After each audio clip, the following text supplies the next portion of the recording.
Our gospel reading today comes from the book of John, chapter 11, verses 17 to 27.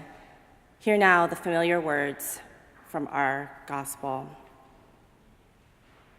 When Jesus arrived, he found that Lazarus had already been in the tomb for 4 days.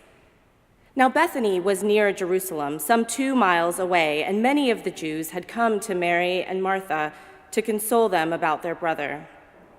When Martha heard that Jesus was coming, she went and met him, while Mary stayed at home.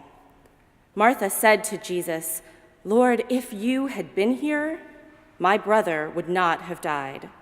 But even now I know that God will give you whatever you ask of him." Jesus said to her, "Your brother will rise again." Martha said to him, "I know that he will rise again in the resurrection on the last day." And Jesus said to her, "I am the resurrection and the life. Those who believe in me, even though they die, will live, and everyone who lives and believes in me will never die." This is the word of the Lord. In the movie The Princess Bride, the hero, Wesley, finds himself captive to a cruel and sadistic prince.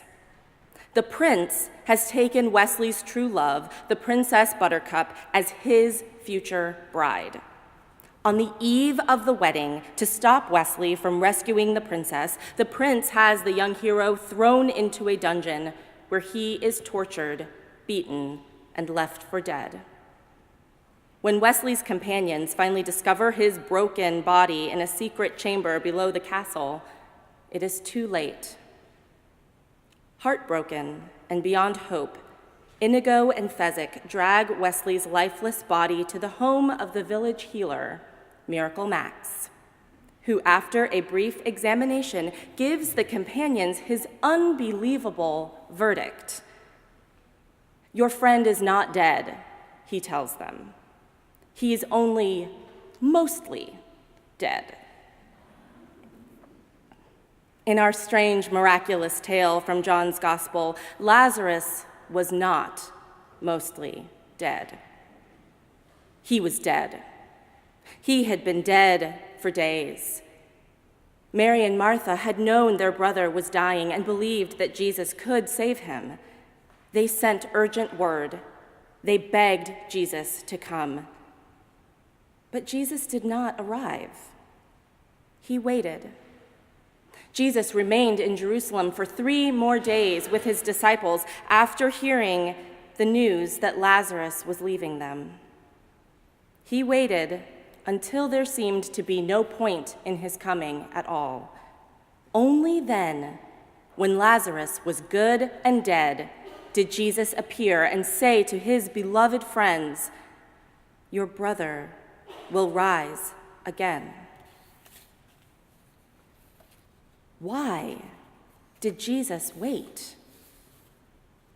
The only explanation that seems to make sense is that Jesus waited to be sure that there was no confusion and no misunderstanding. Jesus waited because he wanted to be sure that Lazarus was good and dead. He waited because he wanted the truth of this miracle to be clear. We must first know death, real and absolute, if resurrection is going to have any meaning at all. Today is All Saints' Day. We set aside this time each year to remember our dead. This is a difficult day for many of us, and yet we need days like this. We need stories like Lazarus and the Valley of the Dry Bones because they allow us to sit with death and acknowledge it as a real part of our human existence. Birth and death are natural parts of human life. Every life has a beginning and an end, and still in our culture it seems far more acceptable to dwell in birth than to bear witness to dying.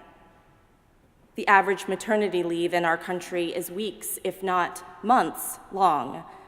while the average bereavement time is only a matter of days. Even when faced with death, our impulse is often to celebrate life and to witness to the resurrection. And these are not bad things in themselves, but the temptation is to rush straight from the tragedy of death to the triumph of resurrection, because that brutal place between is too uncomfortable to bear. When something ends, be it the life of a loved one or a relationship that has nurtured us or an era in time that is all we have ever known, it's easy to understand why we would not want to look upon its death. I do not want to look at the dead body in the room. Not many people do. But that is exactly what days like All Saints and stories like Lazarus are calling us to do. About a year ago, I stood before this congregation and preached a sermon in which I shared that I disagreed with what people were saying about the church. And by the church, I mean the Big C church, the church that I and maybe many of you have grown up in. Some may say the church is dying, but I don't think that's true, I said. But now I think maybe I was wrong.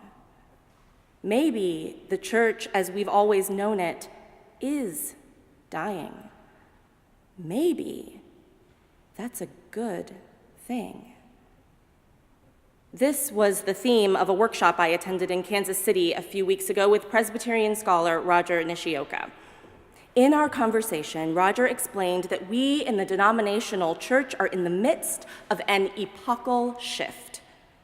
The church of Christendom, the church as we know it, is dying. And no one is exactly sure what is coming to take its place. How do we understand our calling as ministers, Roger asked us, in a world where the church we've known, the church that we have trained for, the church that we love, is disappearing? True, Roger was speaking to a group of young clergy, but we are all called to be ministers. So this question applies to each one of us. How do we bear faithful witness to death? Could it be that God is calling us to participate in the death of the world as we know it? The good news that we recognized in the midst of these unsettling questions is that this has all happened before. The church has been here before. This church community has been here before, and in those former dark times, the community of faith was able to respond with creativity and imagination. We discovered a new normal in the midst of an uncertain present moment. That is the miracle of resurrection. Bearing witness to death and faithfully allowing God's Spirit to lead us in a new direction. Change is always hard. And death is, at its core, radical change. When we encounter death, when we absorb the reality of it, we discover the hope that resurrection promises. Death is not the end. For out of death, new life emerges. Yes, it will hurt. Yes, we will grieve. Yes, everything is going to be different. And yes, in the end, it is going to be okay. The mythical phoenix has been, from ancient times, a symbol of rebirth and resurrection. Every 500 years, so the story goes, the phoenix would go up in flames and rise again from the ashes of her former self. For Friedrich Nietzsche, the story of the phoenix was a call for humankind toward transformation. But Nietzsche believed that you had to be willing to go all the way. You must be ready to burn yourself in your own flame, he once wrote. How could you rise anew if you have not first become ashes?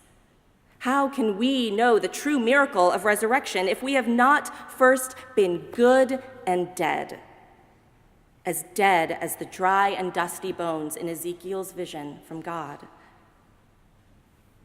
Are we truly resurrection people? For if we are, we can dwell in death. We can look it straight on and not be afraid, because we know that out of death, God makes something new. Ezekiel's valley of bones might have been a vision of the exiled people of Israel, but it could just as easily be a vision of us, of our lives, of our church and our culture. And God's message to us is the same as it was to the bones in the valley. I will cause breath to enter you, and you shall live. Even though you die, you will yet live. My friends, God is calling us to place our hope in the resurrection. In order to get there, we must be prepared to dwell in death. May we be willing to become bones and ashes so that we might all rise again. Amen.